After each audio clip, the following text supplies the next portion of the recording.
आज का अपना चैप्टर है चैप्टर 11 सूरदास के पद। इसके अंदर जो सूरदास हैं वो कृष्ण भक्ति के बारे में बता रहे हैं, कृष्ण की बाल लीला के बारे में बता रहे हैं और इन्होंने इन पद्यों के माध्यम से अपनी जो भक्ति है उसको भी उजागर किया है। तो वो क्या कह रहे हैं, शोभित कर नवनीत लिए। नवनीत बोलते हैं घी को, कर यानी हाथ, कि जिनके हाथ मक्खन से सने हुए हैं। जब कृष्ण भगवान छोटे थे तब वो अपने हाथों में मक्खन लिए रहते थे। तो ये क्या कह रहे हैं कि जिनके हाथ मक्खन से द्वारा सुशोभित हैं, मक्खन के द्वारा, घुटू रुन चलत रेणु तन मंडित, जिन्होंने अभी घुटनों के बल चलना शुरू किया है। रेणु तन मंडित, और घुटनों के बल चलने के कारण उनका जो शरीर है वो कैसा हो गया है, धूल से सन चुका है। मुख दधि लेप किए, और जिन्होंने अपनी मुख के ऊपर दही का लेप कर रखा है।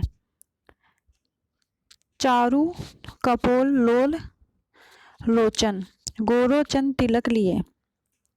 इन्होंने क्या, चारु का मतलब सुंदर, कपोल यानी गाल। इनके गाल कैसे हैं, बहुत अधिक सुंदर हैं। और आंखें कैसी है, आंखें भी सुंदर है। और जिन्होंने अपने सिर के ऊपर गोरोचन का तिलक लगा रखा है। गोरोचन एक सुगंधित पदार्थ होता है, जैसे चंदन होता है उसी प्रकार से एक गोरोचन का तिलक होता है।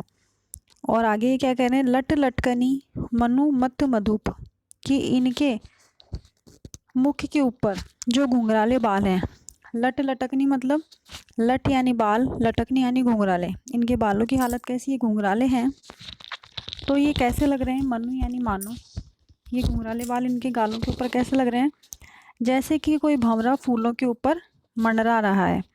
मादक मधुही पिए, जैसे कि कोई भंवरा फूलों के ऊपर से मधुही यानी रस पी करके एक मतवाला भंवरा इधर उधर घूम रहा है। तो ऐसे करके उनकी लटें हैं, उनकी जो जुल्फ़ें हैं वो इस प्रकार से सुशोभित हो रही हैं। फिर आगे वो क्या बोल रहे हैं, कठूला कंठ, जिन्होंने कंठ के अंदर, कठूला बोलते हैं हार को, गले में पहनने वाला हार होता है, जिन्होंने गले के अंदर कठूला पहन रखा है। ब्रज केहरी नख, और जिनके नाखून किसके समान सुशोभित हो रहे हैं, सिंह के नाखून के समान, जिनके नाखून क्या हैं, बड़े बड़े हैं। राजत रुचिर किए, और इस प्रकार से इनकी जो छवि है वो मेरे हृदय में बस गई है। धन्य सूर एको पल इही सुख का, कि मैं सूरदास धन्य हूँ कि मुझे अगर एक पल भी मुझे उनके दर्शन हो जाएं तो मेरा जीवन क्या हो जाएगा, धन्य हो जाएगा। सत्य कल्प जिए, और ऐसे मुझे बेवजह 100 वर्षों से जीने का कोई भी मतलब नहीं है। जब मैं भगवान कृष्ण के दर्शन नहीं कर पाया तो 100 वर्षों तक जीना मेरे लिए क्या है, व्यर्थ है। और अगर मुझे उनके दर्शन हो जाते हैं तो एक ही पल में मुझे 100 वर्षों का सारा सुख मिल जाएगा। तो इस पहले पैराग्राफ के अंदर उनकी सुंदरता का वर्णन किया है। सुंदरता कैसी है, जो घुटनों के बल चल रहे हैं, और घुटनों के बल चलने के कारण उनके जो शरीर है वो किससे सन गया है, धूल मिट्टी सन गया है। और हाथों में उन्होंने मक्खन ले रखा है, और मुख के ऊपर दूध और दही का लेप है। और बाल कैसे हैं, घुंघराले हैं। और घुंघराले बालों के ऊपर जो लटें आ रही है वो कैसी लग रही है, जैसे कि फूलों के ऊपर कोई भंवरा मंडरा रहा हो। इस तरह से उनकी सुंदरता का वर्णन है। आगे फिर वो कृष्ण भगवान की शिकायत का वर्णन करते हैं। वो क्या कहते हैं, मैया मोही दाऊ बहुत खिजायो। खिजायो यानी परेशान करता है। वो अपने दाऊ के बारे में कह रहे हैं, बलराम के बारे में, कि हे मेरी मैया, मेरे को दाऊ भैया हैं जो बहुत परेशान करते हैं। वो क्या कहते हैं, मोसो कहे तो मोल को लीन हो तू जसुमती कब जायो, कि वो मुझसे हमेशा ये कहते हैं, क्या कहते हैं, कि जसुमती मैया ने तुझे मोल लिया है, तुझे खरीदा है, उन्होंने तुझे जन्म नहीं दिया है, तू जसुमती का जाया हुआ नहीं है। कहा करूँ यही रिस्की मारे, खेलन हो नहीं जात। तो मैं क्या करूँ, इस गुस्से के कारण वो मुझे ऐसा कहते हैं तो मुझे गुस्सा आता है, और इसी कारण से मैं उनके साथ खेलने नहीं जाता।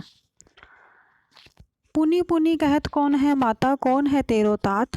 वो मुझसे बार बार में एक ही बात कहते हैं, क्या कहते हैं, कि तेरे माता कौन है और तेरे पिता कौन है। जाकर के पहले उनका नाम पता करके आओ।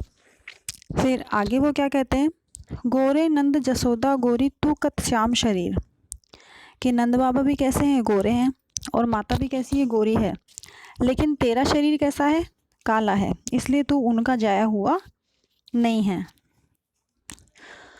चुटकी दे दे हसद गवाल सब सीखे देत बलवीर, और जो बाकी के जो मेरे ग्वाल हैं, जो दोस्त हैं, जो ग्वाले हैं, वो हमेशा मेरा मजाक बनाते हैं, सारे उस बलदाऊ के कहने में चलते रहते हैं।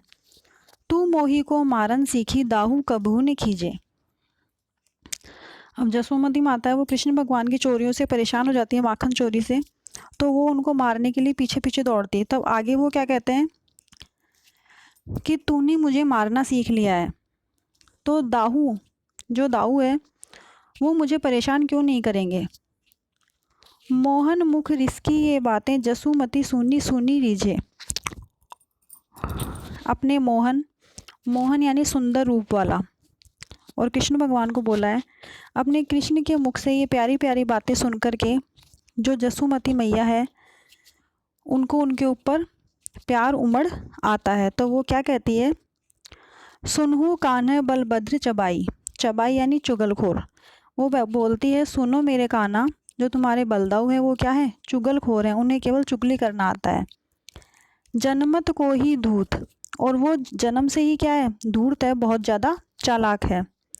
सूर श्याम मोही गोधन की शो, ये अरे मेरे श्याम, मैं अपने गोधन की सौगंध खा के कहती हूँ कि हूँ मैं तेरी माता और तू ही मेरा पूत, कि मैं ही तेरी माँ हूँ और तू ही मेरा पुत्र है। आगे फिर अगले पैराग्राफ के अंदर जो सूरदास जी हैं वो अपनी भक्ति को बता रहे हैं। क्या कह रहे हैं वो, मेरो मन अनंत कहाँ सुख पावे, कि मैं शाम की भक्ति में इतना खो चुका हूँ कि मेरा मन कहीं और भी सुख नहीं पाता। जैसे उड़ी जहाज को पंछी फिरी जहाज पर आवे, जैसे कोई जहाज का पंछी उड़ जाता है और वापस से उसी जहाज के ऊपर आकर के बैठता है, वैसे ही मेरा मन क्या है, उड़ उड़ के कहीं और जाता है, लेकिन घूम फिर कर के आप ही के चरणों में वापस आ जाता है। कमल नैन को छोड़ महात्म, कि कमल नैन बोला है कृष्ण भगवान को, कि आप जैसे महान जो व्यक्ति हैं उनको छोड़ कर के और देव को ध्यावे, और देव को अगर मैं ध्याता हूँ तो मेरा मन क्या है, और देवताओं से हट करके बार बार मैं आप ही के पास आकर के रुकता है। किस प्रकार से रुकता है, आपको छोड़ करके अगर मैं किसी और को ध्याऊं तो वो कैसा है, किसके समान है, आगे वो बता रहे हैं। परम गंग को छांडी प्यासो दुर्मति कूप खनावे, वो किसके समान है, जैसे कि गंगा नदी हमारे पास में बह रही है और हम प्यासे हैं, लेकिन हम गंगा के जल को छोड़ करके मूढ़मती होकर के हम कुएं को खोद करके अपनी प्यास को बुझाते हैं। तो उसी प्रकार से अगर कोई व्यक्ति आपको छोड़ करके किसी दूसरे देव को ध्याता है तो वो कैसा है, वो एक तरह का मूर्ख है। जी ही मधुकर अम्बुज रस चाखियो क्यों करील फल खावे, कि अगर भंवरा अगर कमल के रस को चख लेता है तो फिर वो बेवकूफ़ नहीं है जो वो करील रूपी कड़वे फल का स्वाद लेगा। करील एक कड़वे फल का नाम है।